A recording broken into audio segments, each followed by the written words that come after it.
Hey y'all, Olivia Hermosa from TikTok. If you like those true crimes and verified stories, make sure you smash that like and subscribe button to Petty Tupac TV. When you first came to prison, you pretty young or whatnot, did you have any sexual predators try to like advance on you? Any what? Sexual predators try to advance on you. You was pretty young when you first came down. Did anybody try to like, cut into you like that? No, I've never experienced that. Okay, that's good.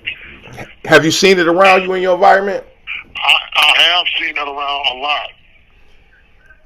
More than I ever want to. Right. Because individuals, they look at it, so many people look at individuals as prey. That predatory come up out of them. Mm-hmm. And they're only looking for two things: money or sex. Is it typically by force, or is it more finesse from what you've seen? It's more by finesse. Years ago, I've seen it by force, but nowadays it's by finesse. So you actually seen it physically? Yeah. How did that affect? Yeah. How did that affect your mind state going forward, being that young? Did it scare you? It made me realize where I was at, and that this was not a game. Mm-hmm. That individuals play for keeps. Right. In everything that they do. Mm-hmm. And most individuals, they brought some of what they did out in society in here. Right.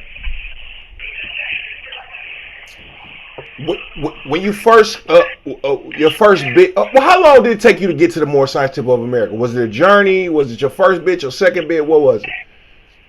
No, it was my whole life. Oh, so you was born Moorish? Yes, sir. Okay, so I didn't know that. Uh-huh. Okay, who was Moorish in your family? My father was my first Grand Sheik. Oh, wow. Okay, I didn't know that. Yeah, I originated out of Chicago. Yeah, I was just about to ask you that. Yep, it always seemed to stand back there. Yeah, originated out of Chicago, out of Mecca. And so, growing up in a Moorish household, but I made the choices to live the life in which I wanted to live. Mm-hmm. Were you ever involved in like drug dealing, or was it more robberies? Was it stealing cars? What was you involved in when you was in the streets? Well, mine was drugs, but stealing cars and all that there, no, just drugs. Selling heroin, cocaine, weed. Speaking of that, I don't know if it's a big misconception or not. I'm just asking. What was crack cocaine? Was that a drug of choice for y'all back in the day that y'all used to put? Was it like a social drug? Like, was it like marijuana back in the day? No, I was in here when crack cocaine came out. Oh, okay. When I was out there, what they did was similar to crack, was called freebasing. Mm-hmm. But that was among the European population, basically. So you never participated in it? No, not that. Was you a marijuana smoker? Yeah, I lit up. I burnt up a couple of forests. What about during those days? I'm assuming drugs was more prevalent back then. Did y'all get it in there back then? Yeah.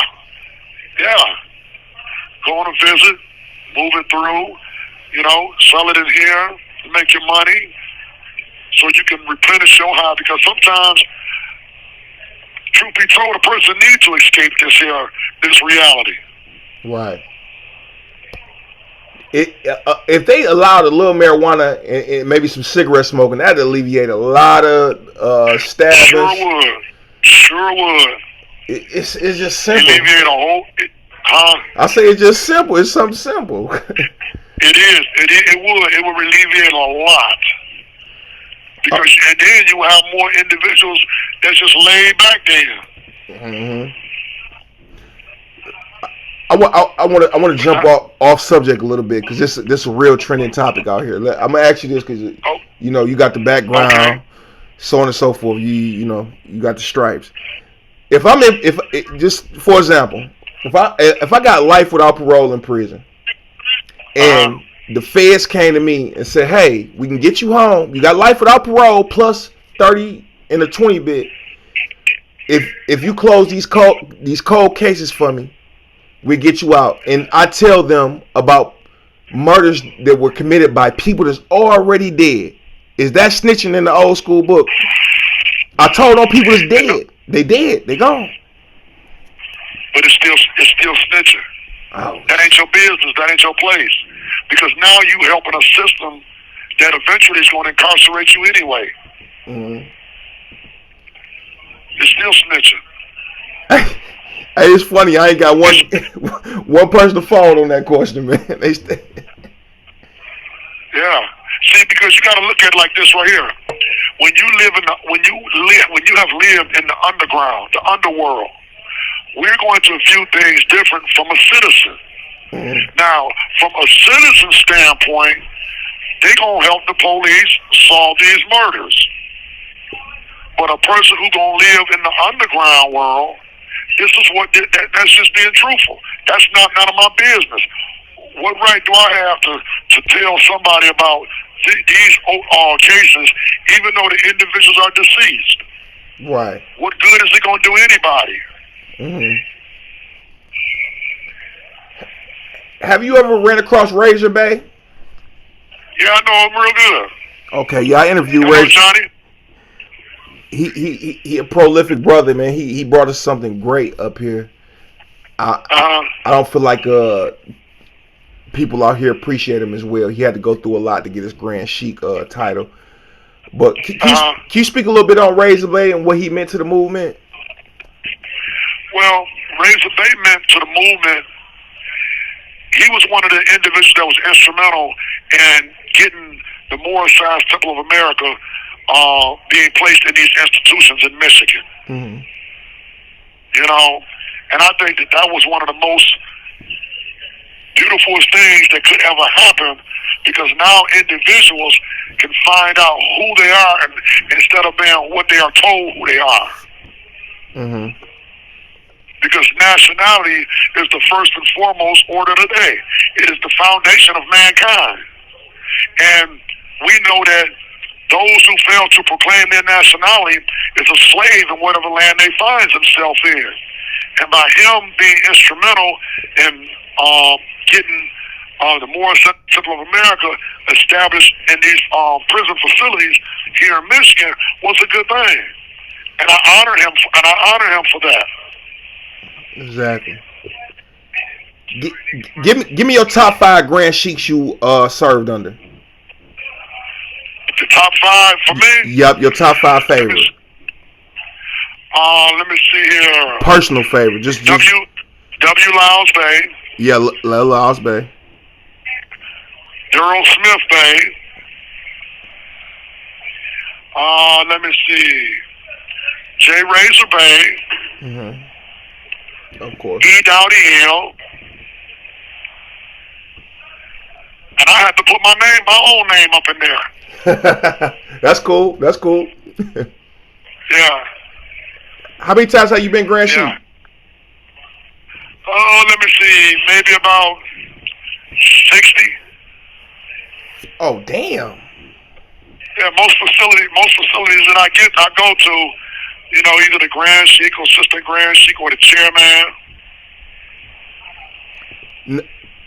Now, let's talk about a little bit about that, because we spoke on that topic too. When it's time for election time, it can get treacherous. Have you ever experienced that, like a split in the temple? Like, no, we need to vote for him. No, we need to vote for him.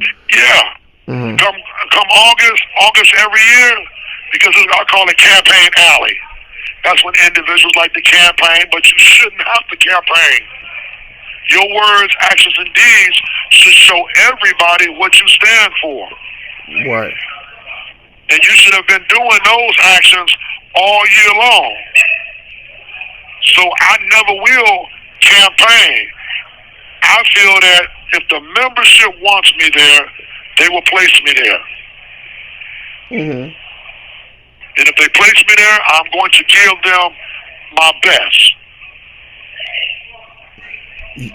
100. Because I was telling guys, like, just from my experience, and I didn't do that long. I just maxed out on a 4-year bid. But when election time came around, I was getting compliments out of nowhere. I like, man, you tall, Bird Hill. You wear your clothes. Like, damn. Like, is it?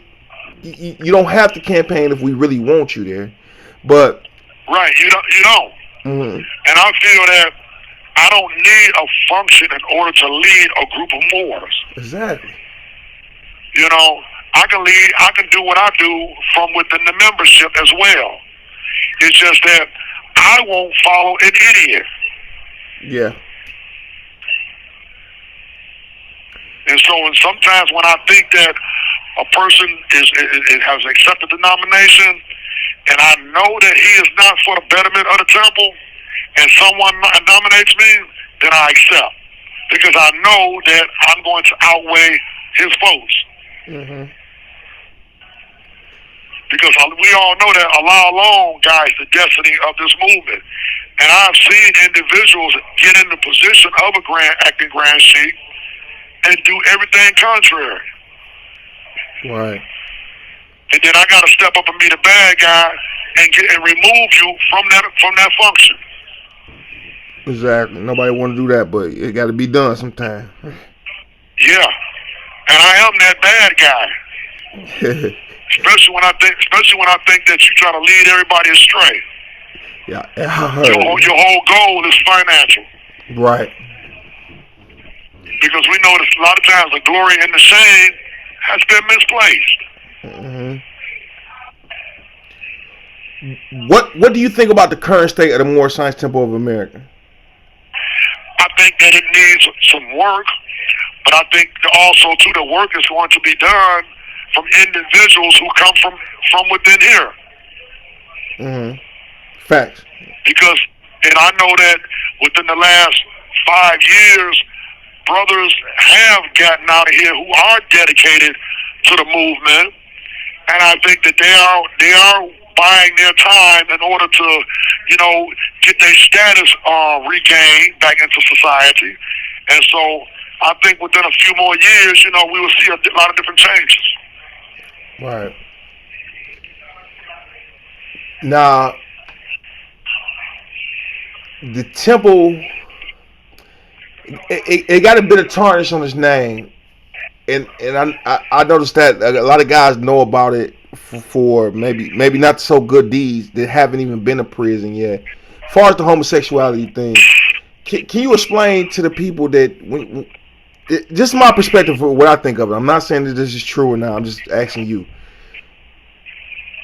A guy being gay, I don't think that's no worse than you killing somebody or you steal from somebody or so on and so forth. You have 1 minute remaining. There is nothing different. He's going to work out his life songs. Mm-hmm. Those are his life songs. Exactly. I treat nobody any different. You don't have to indulge in what somebody else is doing. Mm-hmm. Draw circles around your own passions and desires, and to keep them within the bounds of righteousness.